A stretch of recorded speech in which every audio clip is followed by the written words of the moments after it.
Ever feel like you suck at this job? Motherhood, I mean. Have too much anxiety and not enough patience? Too much yelling, not enough play? There's no manual, no village, no guarantees. The stakes are high. We want so badly to get it right. But this is survival mode. We're just trying to make it to bedtime. So if you're full of mom guilt, your temper scares you, you feel like you're screwing everything up, and you're afraid to admit any of those things out loud, this podcast is for you. This is Failing Motherhood. I'm Danielle Bettman, and each week we'll chat with a mom ready to be real, sharing her insecurities, her fears, her failures, and her wins. We do not have it all figured out. That's not the goal. The goal is to remind you, you are the mom your kids need. They need what you have, you are good enough, and you're not alone. I hope you pop in earbuds, somehow sneak away, and get ready to hear some hope from the trenches. You belong here, friend. We're so glad you're here. Hey, it's Danielle, your Positive Discipline Certified Parenting Coach for strong-willed kids ages 2 to 10. I help defeated parents find validation, support, and proven techniques to parent their strong-willed kids with composure, connection, confidence, and cooperation through a 4-month group coaching program based on the wholehearted framework I've developed over years of working with families one-on-one. And if you've just found the podcast, go to failingmotherhood.com to view a playlist of our most listened to episodes, as well as where to start if you have a strong-willed child. Now, what I'm going to share with you today is something that all parenting books are missing. No matter how hard you try on your own, you cannot fake it, and there is simply no substitute. It's transformational. Now, first, I'm going to tell you about violin class. So my oldest daughter has been playing violin for a conservatory here locally in town for a couple years now. And they use what's called the Suzuki method, which is this super proven way to work with both parent involvement and a lot of auditory listening of the pieces so that they develop this really comprehensive understanding of the pieces and of the process of learning the instrument. And I can't speak more highly of it. I think it is very, very smart and great. But it asks a lot of the parent, and I have not played violin. So for the first year, I was kind of shooting blind, not really knowing how to help from home, especially when it was full of power struggles. And they really emphasize that parents directly impact and dictate their child's progress, and most of it happens at home. And so you need to be following through, and you're part of the journey. And it's an investment, right? And so thankfully, 1 month, after we'd been through it about a year and a half, the violin teacher that we use hosted a Zoom class specifically for all the parents of the students in her studio. And all the parents got together in this Zoom class. And so she kind of went over some of the overall expectations and kind of clarified a lot of things. And then she allowed for parents to kind of share either questions or things that were working for them at their house. And I learned that another parent was having their child practice in the mornings, and my kid is a morning kid, and I was like, that's revolutionary. And we started doing that, and it was a game changer. And all I needed to hear was this other parent's feedback of what was working for them that I couldn't have gotten from her teacher alone. And then shortly after that, the teacher suggested kind of this group format. They called it a performance club. But she talked about just how valuable it was for all of the violin students of all differing abilities to get together for kind of a group lesson, because it brought up the younger learners and made the harder songs a lot easier for them to start to play because of the exposure that they got from being around some of the older, more practiced students. And another valuable thing that these students were exposed to was being able to see how others were being coached and taught without them being the only one in the spotlight, being on the pedestal. And so they were a lot more receptive to being in an observant role while watching the other students. And they could even offer advice, which helped them integrate what they were learning even deeper. And this all immediately, I made a correlation to the family support group that I went through several years ago, that I learned so much from the other people within that support group that was meeting weekly than I ever did from the book content that was kind of the weekly lesson. I needed to hear the personal stories and insights and reflections shared by the other members of this group. And it was truly so needed for me at that time in my life. So this leads me to an email that I got from a parent this week. And they said, I know what we're doing isn't working. I know we need help, but I don't think a group program is right for us. And initially when I read this and responded, I validated right off the bat, you are right to feel skeptical. At this point in your journey, likely no one else in real life seems to get what you are going through. When you try to describe what you are experiencing as a parent, other friends might offer advice, well-intentioned, and it just falls flat. It is like what you tried years ago. It is things that you have ruled out for a long time. It is just not at all the same. We are not the same. It is tremendously hard to feel so misunderstood by your support system or even your internet network that you have connected to. When no one else seems to get it, and even worse, they seem to dismiss it or make you feel wrong or crazy, then you feel even more isolated and alone and left to figure this out. And like you have even more reason to beat yourself up. And there is a very specific reason why I don't work with families one-on-one anymore. And I did that for several years in person before the pandemic, and then virtually after the pandemic, after starting the podcast, where we worked together for 3 or 4 months, one-on-one every other week. And frankly, they stayed stuck. Yes, we were having fantastic conversations. Yes, we were going through really important tools and strategies and problem solving together. But I realized that they all silently still felt like they were in shame because they felt like they would still share things like, our kid is just the worst kid we know. This behavior that they did this weekend in public was so mortifying and embarrassing. They would mean things like, we're failing them, or we created a monster. And they would share tremendous guilt of feeling like, I know now what to do differently. Why am I not doing it? I know better. Why aren't I doing better? And just feeling like I was having the same conversation with all of my clients at a certain point in their journey. And the point of creating some of the digestible pieces of self-paced content was to be able to make that so much easier for everyone to hear the same thing at the same time. And I realized for efficiency's sake, this is not working.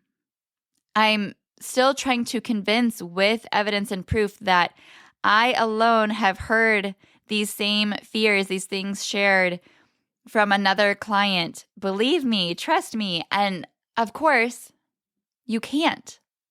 You can't until you actually have the proof or you've had this conversation on your own.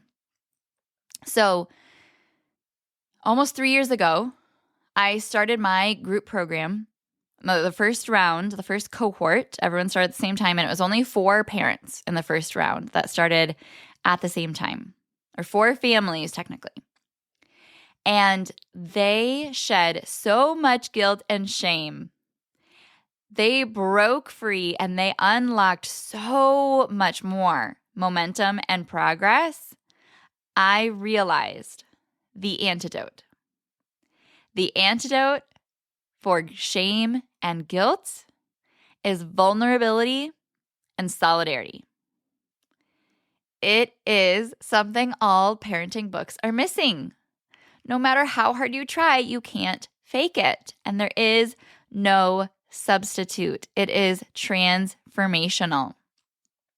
Vulnerability and solidarity are now what my group program is based upon. It is the foundation. It is the container. It is the environment. It is the safe space that makes everything else make sense and fall into place. It unlocks the growth and the capacity and the open-mindedness and the understanding that every parent needs in their process of unlearning and relearning and teaching new ways of dealing with stress, new ways to communicate, new ways to discipline that are so much more effective. But you stay stuck when you stay with shame and guilt and isolation and loneliness and beating yourself up and feeling lost and alone. Now, to prove it even more, because again, you have to trust me on this, right? Because you're not hearing this from another parent. I will share the word-for-word quotes from parents inside my program. When I ask them the answer to this question, what aspect of the program do you appreciate most? And now I'm just going to read their quotes. Number 1, I appreciate the live calls the most. It is a relief to hear that there are other parents going through the exact same struggles that we are, and that they're just as lost as we are sometimes. I really enjoy hearing their updates and progresses, as it reminds me there is light at the middle of all of this. And it is helpful to hear everyone's insight and ideas for troubleshooting these tiny humans. Second parent's answer, number 2, the validation. Learning from other parents on the weekly calls. That has been the most valuable to me. Feeling like I'm not alone. This has decreased some of the embarrassment and shame I feel. Number 3, the feeling of community in the weekly calls and just getting to see how much so many others parents are having the same exact challenges as us. Plus, since everyone else's struggles are so relatable, I'm always finding nuggets I can learn from. Number 4, solidarity. Knowing my kid isn't the only one exhibiting a certain behavior is so helpful. Also, I love hearing how other people overcame certain situations, and it helps me think of scenarios in my own parenting journey that I could apply the advice to. Number 5, hearing similar stories down to the exact phrasing on how our strong-willed kids can show up does help create some solidarity. We don't have immediate support in our own personal network that deals with this extreme of behavior. Number 6, knowing there are other parents in our situation and being able to listen to them and talk with them weekly.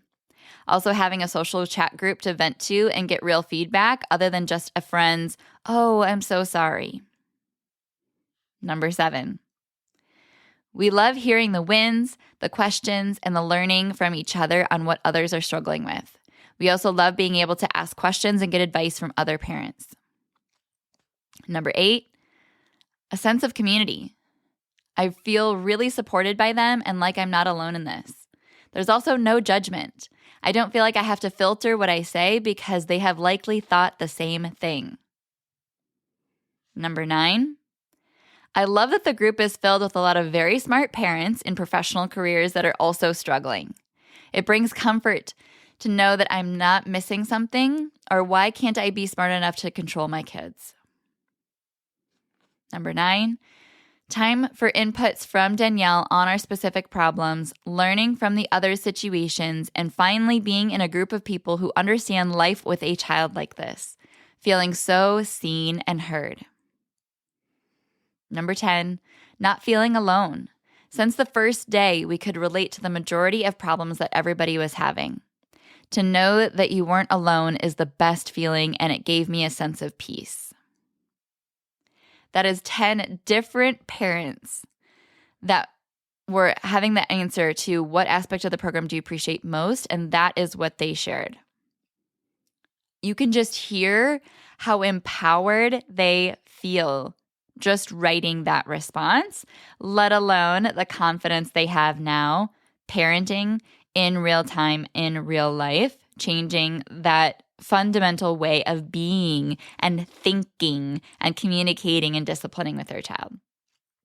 This is why I do what I do in the way that I do. And it still is not for everyone. That is my disclaimer. I live in the state of Nebraska where the tagline is Nebraska, it's not for everyone. But truly, wholeheartedly calm is not for everyone. There are so many amazing courses and books and resources in the parenting community online. Thank goodness. Honestly, these things did not exist 10 years ago, and we are so blessed. And I know how absolutely overwhelming the amount of information and contradictions there are. And I know how hard it is to create a patchwork quilt of tips and tricks and then try to reteach them to your partner who's not hearing them in real time, not speaking the same language as you, not having all of that mental load to have a foundation to integrate the new information that you're learning into. I know how incredibly difficult it is to try to override the conditioning of how you were parented for years and years and years and years and try to fundamentally shift the course of your subconscious programming. I know how incredibly almost impossible it feels to have patience for the things that are your deepest triggers when you are faced with a really, really, really challenging child. This is objectively very difficult. So I have found how absolutely critical and like an accelerant it is to pour gasoline on the momentum that you are trying to build when you're in this really small group, safe space atmosphere where you can truly feel no judgment, no shame, no added guilt, and instead absolute freedom and hope and possibilities of what's possible for your family because you're seeing it in real time with other families that get it like nobody else. That is the power of community. And I feel like right now in this climate of the end of 2024, I don't know about you, but I am personally desperate for more community, more like-minded individuals that I can truly wrap my arms around and feel supported by. We have such an individualistic society. It is so hard to parent inside. We need each other. We need to not have to reinvent the wheel for every single family and every single kid. We're already doing something so hard that's making it so impossible. So if that is a craving that you have right now for more community and you know the power of this through any other experience that you've had in life, maybe a coaching program that you've been in professionally, maybe another area of self-development where you have just absolutely found the power of that group support, I would love for you to challenge yourself to face your fears of what would it look like to have that level of solidarity and vulnerability within your parenting journey. If that has felt like the missing piece for you and you are desperately wanting to surround yourself with more supportive, like-minded parents that just get it and have a kid like yours like nobody in real life does right now, then welcome to the club. We are here for you and we want to meet you and we want to bring you into the fold of our small group. And I only take on a maximum of 4 families per month. So if that's something that you are looking at taking on, I really, really encourage you to reach out. Find that masterclass if you haven't yet, the Calm and Confident. Watch it with your partner so they can hear the same language. They can identify themselves as one of those 3 styles of a parent of a strong-willed child. And then you can truly feel empowered to move forward together with that shared sense of, we know what we're doing isn't working, but this could help, and having that cautious optimism that I welcome you into. So make that empowered decision by the end of 2024 so that you really do feel hope and support moving into this next season of your parenting life. So again, the links for that Calm and Confident Masterclass are in the show notes. Application is linked on the backside of that. And then we will go ahead and meet each other and talk about all the logistics and make sure that working together works for you. I cannot wait to meet you. I believe in you and I'm cheering you on. And I can't wait to help you find the community that you so deserve on the other side of this conversation. Thank you so much for tuning into this episode of Failing Motherhood. Your kids are so lucky to have you. If you loved this episode, take a screenshot right now and share it in your Instagram stories and tag me.